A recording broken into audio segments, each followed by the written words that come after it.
5 cars, 5 stories, and one question that nobody in NHRA has ever answered cleanly. Were these cars banned because they were dangerous, or were they banned because they were winning? Because here's what I found when I went back through 60 years of NHRA history. Every single car on this list was banned within weeks, sometimes days, of becoming unbeatable. Not months, not years, weeks. Some of these bans launched legends. Some of them ended careers. And one of them, the number one on this list, involved a conspiracy that NHRA didn't fully acknowledge for decades. I've done the research. I've gone back to the original sources. And today, for the first time, all 5 stories are in one place. Stay with me until the end. Because number one, I promise you, is not what you expect. Before we start counting down, let me tell you how I built this list. Because I want to be honest with you about what we're measuring here. A lot of cars have been banned from NHRA over the years. Some bans were simple safety calls. A car goes too fast for its safety equipment. NHRA says cage it, license the driver, meet the spec. That's not controversial. That's just the rules doing their job. The cars on this list are different. To make this list, a car had to meet 3 criteria. 1. The ban had to be connected to political or competitive pressure, not just a clear-cut safety violation. 2. The car had to be performing so well that the existing competition couldn't answer it on the track. They had to answer it in the rulebook instead. 3. The story had to have a second chapter, a controversy, a reversal, a legacy that outlasted the ban itself. 5 cars met those criteria. And I'll warn you right now, you might disagree with some of my rankings. Drop it in the comments. That conversation is exactly what these cars deserve. Let's start the countdown. Number 5, the Hemi Underglass Barracuda, 1965. And this one is different from the others on this list because the Hemi Underglass Barracuda was not banned for being too fast in a straight line. It was banned for doing something NHRA had never seen before and had absolutely no rulebook language to deal with. It was banned for being too vertical. Let me explain. George Hurst, the man behind Hurst Performance, the company that made the most famous gear shifters in the muscle car era, wanted to build a showcase car for the A/FX class in 1965. Something that would turn heads at drag strips across the country and put the Hurst name in front of every serious racer in America. His engineers took a 1965 Plymouth Barracuda, already a distinctive-looking car with that massive wraparound rear window, and placed a fuel-injected 426 Hemi engine directly under that rear window. Right behind the driver, right over the rear axle. All of that weight, all of that engine mass sitting at the back of the car. The car was called the Hemi Under Glass, because the Hemi was, literally, under the glass of that huge rear window. Here's the problem. When they ran it for the first time at the 1965 NHRA Spring Nationals in Bristol, Tennessee, that Barracuda launched off the starting line and the front wheels came up, way up, not an inch or two like a hard-launching muscle car. We're talking about the nose of the car pointing at the sky as it ran the entire quarter mile on 2 wheels. The crowd went absolutely insane. Bill Shrewsbury, the car's first driver, told an interviewer years later that it was never meant to be a wheel stander. The team tried everything to keep the front wheels down. Nothing worked. The weight distribution was too extreme, and with that much power going to the rear tires, physics had the final vote. But here's what George Hurst understood that NHRA didn't. The crowd didn't want the front wheels to come down. They were on their feet, screaming, watching a Barracuda run a quarter mile on its rear bumper while sparks flew from the frame rails. This was the most spectacular thing anyone had ever seen at a drag strip. NHRA had no class for a car that ran the entire quarter mile on 2 wheels. No rules, no safety specifications, no framework to allow it an organized competition. So they did what sanctioning bodies do when something surprises them. They banned it. The Hemi Under Glass was removed from A/FX competition, which it was never going to win anyway, given that it was traveling at a significant angle from vertical, and immediately became the most popular exhibition vehicle in the history of drag racing. Bob Riggle, who took over driving duties in 1966, campaigned Hemi Under Glass Barracudas at drag strips across the country for almost 10 years, and then came back and did it again in the 1990s and 2000s. In 2016, 51 years after its first run, Bob Riggle was still doing wheel stands. He rolled one at Irwindale Speedway with Jay Leno in the passenger seat. Neither man was seriously hurt. Both of them were laughing about it minutes later. That's the Hemi Under Glass. NHRA banned it from competition. and it became more famous than anything it would have beaten. The Dodge Charger Daytona and Plymouth Superbird. And this one technically lives more in NASCAR world than NHRA's, but the story and the political machinery behind it are so interconnected with all of drag racing's factory wars that it belongs on this list. The year is 1969. Chrysler's engineers are staring at a problem. On the superspeedways, the long, fast ovals like Daytona and Talladega Ford's cars are slipping through the air more efficiently than Chrysler's boxy Dodge Charger can manage. Despite having the more powerful 426 Hemi, Chrysler was losing races on tracks where aerodynamics matter more than raw power. Their solution was one of the most audacious pieces of engineering in American motorsport history. They called in a former engineer from Chrysler's missile division, the people who had worked on the Mercury Redstone rocket program. A man who understood aerodynamics at a level that no Detroit body stylist had ever needed to consider. And he designed a nose cone for the Charger. Not a subtle tweak. An 18-inch pointed nose cone that completely transformed the car's front end, paired with a 23-inch rear wing that sat so high it cleared the roofline entirely positioned there to catch clean air above the turbulence of the rear window. The Dodge Charger Daytona. When Buddy Baker drove one at Talladega in 1969, he became the first driver in NASCAR history to break 200 miles per hour on a closed oval track. 200 miles per hour. In a production-based stock car. The Charger Daytona won races. Plymouth got its own version, the Superbird, and Richard Petty came back from a year driving Fords to pilot one. Petty won 18 races in the 1970 season with the Superbird. Of the 48 races in the entire 1970 NASCAR season, 38 were won by winged cars. 38 out of 48. That's not dominance. That's occupation. NASCAR had a choice, except that one manufacturer had solved aerodynamics in a way nobody else could match or change the rules. They changed the rules. For 1971, NASCAR mandated that cars using the Aerocar body configuration could only run engines up to 305 cubic inches. The Charger Daytona and Superbird had been running 426 and 440 cubic inch engines. 305 cubic inches against a 426 Hemi in a Dodge Charger. You know how that math works out. There was one half-hearted attempt to put a 305 cubic inch Daytona on the track at the 1971 Daytona 500. It was predictably uncompetitive. The era of the wing cars was over. Today, a 1969 Charger Daytona with Hemi power is worth more than $1 million. Only 503 were ever built, and only 77 of those had the Hemi. NASCAR banned a car that is now one of the most valuable and iconic American automobiles ever made. The irony of that is something the people who made that decision never had to live with. The collectors who found barn-find Daytonas did. Number 3, the 1965 Chrysler altered wheelbase Mopars. And this is where the story gets genuinely fascinating, because this ban wasn't just about a car being too fast. It was about Chrysler and Ford playing an arms race that escalated so quickly, in a period of just months, that NHRA couldn't keep up. Go back to late 1964.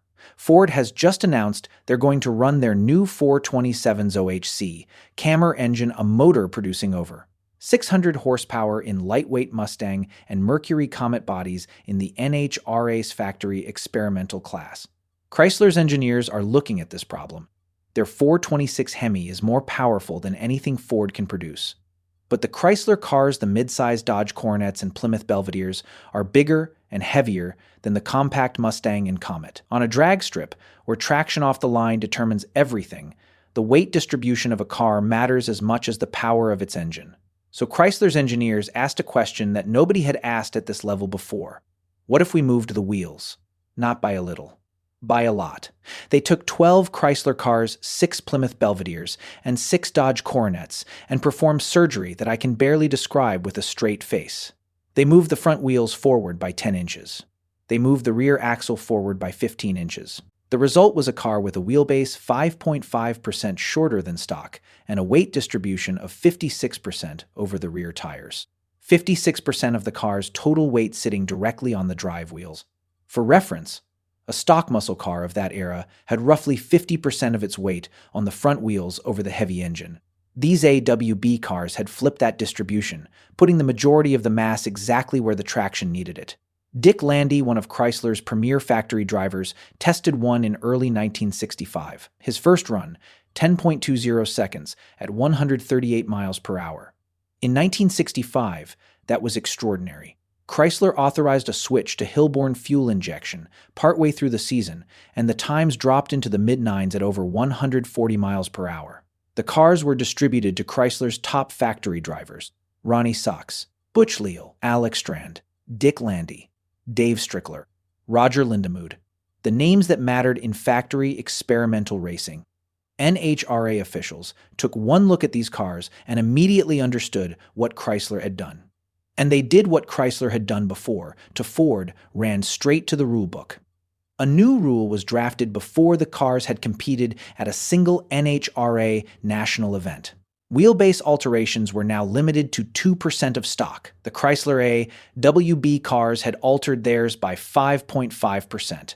The cars were effectively banned from NHRA factory experimental competition before they ran a single qualifying pass. Ford, who had been complaining loudly about the AWB Mopars since they heard about them, had won the political battle before the racing battle even started. But here's the kicker. The AHRA, the American Hot Rod Association, NHRA's rival sanctioning body, welcomed the cars with open arms. The AWB Mopars ran AHRA events and dominated them. And the match race circuit, the independent, unsanctioned drag events that drew enormous crowds and enormous money across the country, became the AWB cars' home.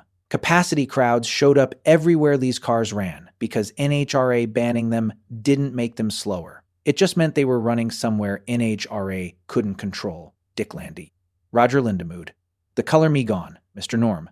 These names became legends on the match race circuit that NHRA had no jurisdiction over. And to this day, a documented original 1965 Chrysler AWB car is one of the most sought-after pieces of factory drag racing history in existence. Banned before they raced in NHRA. Legendary forever, anyway. Ford 427's OHC Camera engine cars, number 2. And if you watched last week's video, you already know the beginning of this story. But today, I want to give you the part I didn't have time for last week, the political ugliness underneath. In 90 days following Chrysler's humiliation of Ford, at the 1964 Daytona 50 Ford engineers built the 427's OHC camera, single overhead cam on each bank of cylinders, hemispherical combustion chambers, a 7-foot timing chain, 657 horsepower. NASCAR banned it before it turned a single competitive lap. Ford sent it to NHRA drag racing instead. And for 4 years, from 1965 through 1968, the Camaro dominated. Bill Lawton won both the NHRA and AHRA Winter Nationals in 1966 with a camera-powered car. Dyno Don Nicholson, driving Camaro Mercury Comets with flip-top fiberglass bodies, was winning at a rate that made other teams' results look like accounting errors. Connie Kalita put a Camry in a top-fueled dragster and ran 219 miles per hour at an AHRA national event in 1967. Mickey Thompson built a 1969 Mustang funny car team featuring Danny On guys that nobody could touch. The Camaro, fed nitromethane and boosted with a supercharger, was producing somewhere in the range of 2,500 horsepower. And that's when the pressure started, because here's something the history books often skip over. Ford's competitors, Chrysler and GM, had the ear of NHRA's political structure. And a Ford engine that was demonstrably, consistently superior to what Chrysler and GM could build was not something those manufacturers were going to accept forever. The lobbying began. I want to be careful here because the full internal politics of what happened between 1968 and 1970 at NHRA are not fully documented in the public record. What is documented is the outcome: class restructuring, rule changes, specifications that the Camaro could not meet without abandoning the characteristics that made it fast. Ford, meanwhile, was already withdrawing factory support from drag racing as the muscle car era headed toward its regulatory and insurance-driven end. With Ford pulling back its money and NHRA's rules making competitive campaigning increasingly difficult, the Camry's era ended. By the early 1970s, less than a decade after it had been built, the engine that had won everything and run faster than anything was effectively gone from national competition. And here's the final, brutal irony. Only about 500 Camry engines were ever built, between 1964 and 1967. Most were raced hard. Many were destroyed. An original, documented 427 OHC Camaro today is worth tens of thousands of dollars more if it has a verifiable racing history. The engine Ford built in 90 days to destroy the Hemi was destroyed by the rulebook instead. Number 2 on this list. But I want to hear your argument for why it should be number 1, because I know some of you have it. Number 1, the nitro ban and the cars IT killed. And I told you at the beginning that this one would surprise you, because number 1 isn't a single car. It's an entire category of cars. And the ban that killed them was, and this is documented, not even made by the person history blames for it. This is the story of the NHRA nitro ban of 1957. And almost everything you've heard about it is wrong. Let me give you the real version. By 1957, nitromethane-burning dragsters were the most spectacular machines in American motorsport. Top fuel cars, fuel dragsters, blown, injected, nitro-draking machines that were running quarter miles in elapsed times that shouldn't have been physically possible, given the technology of the era. The man most associated with the ban, the man history has blamed for it for 60 years, is NHRA founder Wally Parks. The story goes, Parks saw nitro cars as dangerous and inappropriate for organized drag racing. Parks banned them. End of story. That story is wrong. Here is what actually happened. On February 3, 1957, a driver named Emery Cook piloting Red Hensley's nitro-burning rear-engine roadster showed up at Lions Associated drag strip in Long Beach, California, and ran times that nobody was ready for. His first time trial, 9.28 seconds at 156 miles per hour. In 1957, in a car built in a garage. The reaction from the strip operators, the men who owned and managed the drag strips across Southern California, was immediate and panicked. Not from a safety standpoint, from a business standpoint. These track operators were terrified that if nitro cars kept running times like that, if elapsed times kept dropping this fast, they would lose the gasoline-burning class racers who made up the majority of their regular paying customers. The mass-market racer, the guy who showed up every weekend in his modified street car to run in the lower classes, would stop coming if the gap between his car and the fuel cars became too visually embarrassing. So the track operators did something extraordinary. They organized. They presented NHRA with an ultimatum. Ban nitromethane from competition, or we pull our tracks from NHRA sanction. This was not a philosophical debate about safety. This was a business threat. And here's the critical detail. Wally Parks, the man history blames for the nitro ban, was not even present when the decision was made. He was in Daytona Beach, setting records in a Hot Rod magazine-sponsored Plymouth at the National Speed Trials. When Parks returned from Daytona, he found that a group of track operators had already forced the ban through by threatening to leave the NHRA fold unless nitro was eliminated. Parks had no choice but to ratify a decision that had already been made without him. He was blamed for it anyway.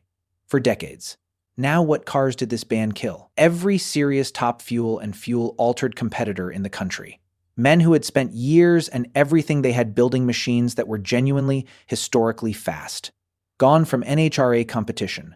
Overnight. Some went to AHRA events that still allowed nitro. Some went to unsanctioned meets.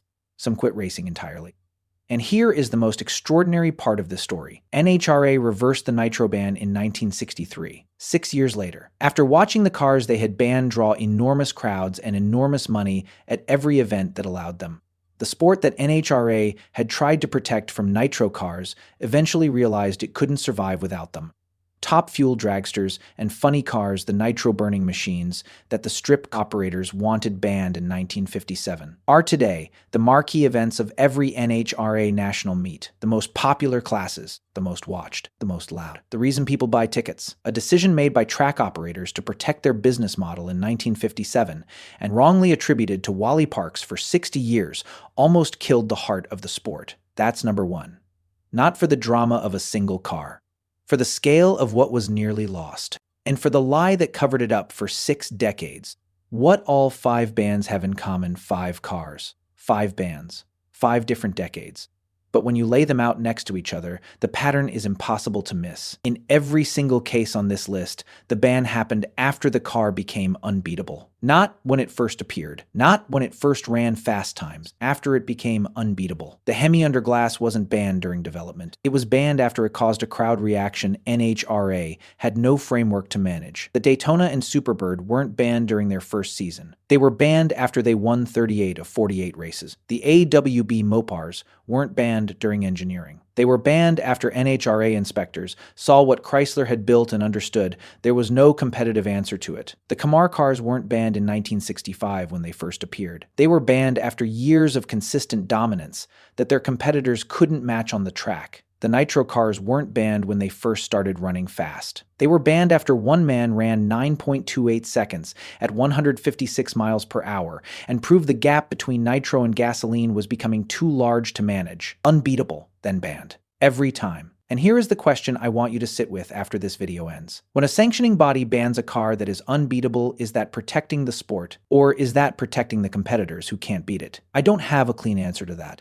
But I've been thinking about it since I started researching this video. And I think you will too. 5 cars, 5 bans, and one pattern that runs through all of them 60 years apart. If you were at a drag strip when any of these cars ran, if you heard the Hemi under glass wheel stand on 2 wheels, if you saw an AWB Mopar launch, if you watched a Commer car line up against the competition, tell me in the comments. Those memories are history. They deserve to be heard. And if you think I ranked these wrong, if you think the Camaro should be number 1, or if there's a car I missed that belongs on this list, I genuinely want that conversation. Drop it below. Hit subscribe if this is the kind of deep dive history you came here for. Because next week, we're going inside the story of how pro stock was almost destroyed from the inside. Factory politics, illegal engine combinations, and a championship that 2 different teams claimed at the same time. That one gets ugly. And it's all documented. See you next week.